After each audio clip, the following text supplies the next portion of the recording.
Assalamualaikum warahmatullahi wabarakatuh.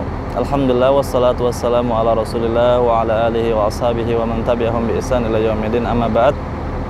Kaum muslimin yang dirahmati Allah Subhanahu wa taala dan jamaah umrah. Sekarang ini saya sedang berada di salah satu kebun kurma yang ada di kota Madinah. Ya, yang dimana kebun kurma ini juga menawarkan kurma-kurma yang dijual di tempat ini. Dan tentunya kurma-kurma itu banyak macamnya dan banyak tingkatan dan kelasnya. Dan di antara kurma yang paling favorit dan biasa dicari oleh jamaah umrah adalah kurma ajwa.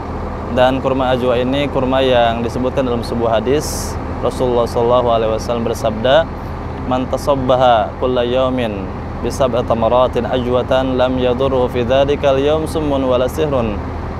Rawahu Al-Bukhari atau kama qala sallallahu alaihi wasallam. Barang siapa yang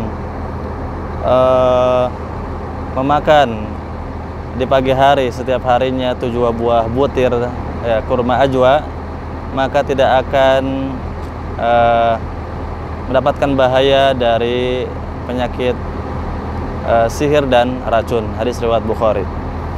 Hadis ini menjelaskan kepada kita betapa kurma ajwa yang dinamakan dengan kurma Nabi mempunyai keutamaan yang luar biasa, sehingga sampai-sampai ketika seseorang memakan buah kurma tersebut, ya maka insya Allah tidak akan terkena oleh penyakit sihir dan racun. Oleh karena itu kurma ajwa ini sangat bermanfaat sekali bagi mereka yang terkena racun ataupun sihir. Dan tata caranya tentu dia memakan 7 buah butir di pagi hari, ya. Setiap hari. Kalau seandainya dia sudah cukup sembuh dengan 1 hari, maka cukupkan dengan 1 hari tersebut. Namun jika dia hanya sekadar ingin mencicipinya, maka tidak masalah. Tentunya kalau kita beli sekilo, kemudian kalau setiap pagi makan 7 buah butir, maka mungkin baru beberapa hari saja sudah habis. Tapi tidak mengapa, yang penting dia punya keutamaan, ya tidak akan rugi dengan keutamaan tersebut uang yang telah kita keluarkan.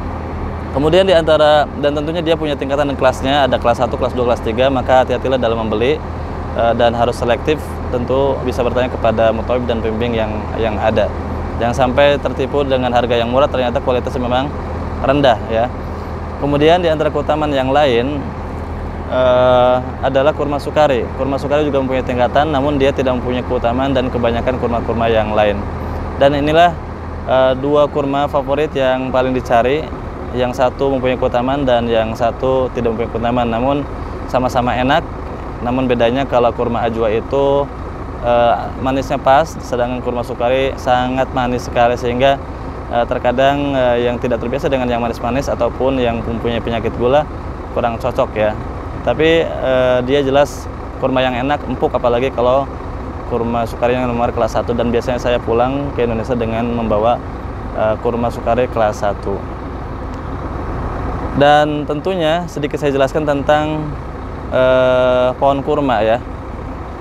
Pohon kurma tersebut biasanya tumbuh ataupun membuahkan kurma di musim panas, adapun di musim dingin dia tidak berbuah. Oleh karena itu kalau kita ingin melihat bagaimana pohon kurma berbuah, maka datanglah ke tanah suci, ke Madinah atau ke Mekah, ya, pada saat musim panas, ya, pada saat musim panas, bukan musim dingin, sehingga kita bisa menyaksikan bagaimana buahnya kurma langsung dari pohonnya. Dan pohon kurma tersebut termasuk di antara salah satu yang diperumpamakan oleh Rasulullah SAW. Dan pohon kurma yang diperumpamakan oleh Rasulullah SAW adalah diibaratkan seperti seorang mukmin, ya, yang mempunyai manfaat. Ya. Kenapa diperumpamakan sebagai seorang mukmin? Karena pohon kurma ini mempunyai keutamaan, mempunyai manfaat yang luar biasa, dan hampir seluruhnya itu bermanfaat bagi manusia itu sendiri. Bisa untuk seperti pohon kelapa, ya, bisa daunnya untuk atap, kemudian batangnya untuk bangunan, untuk tiang, kemudian akar-akarnya untuk manfaat yang lain. Begitu pula sepantasnya bagi seorang mukmin, hendaklah menjadi orang yang selalu bermanfaat dimanapun berada, karena secara bahasa mukmin itu ada orang yang menjadikan orang lain merasa aman, ya, merasa aman, sehingga seorang mukmin akan menjadi orang yang membuat keamanan di dunia pun berada, tidak menyakiti ataupun tidak disakiti oleh orang lain. Dan itulah sepantasnya sebagai seorang mukmin yang sejati. Oleh karena itu pohon kurma diperumpamakan sebagai seorang mukmin karena banyak manfaatnya.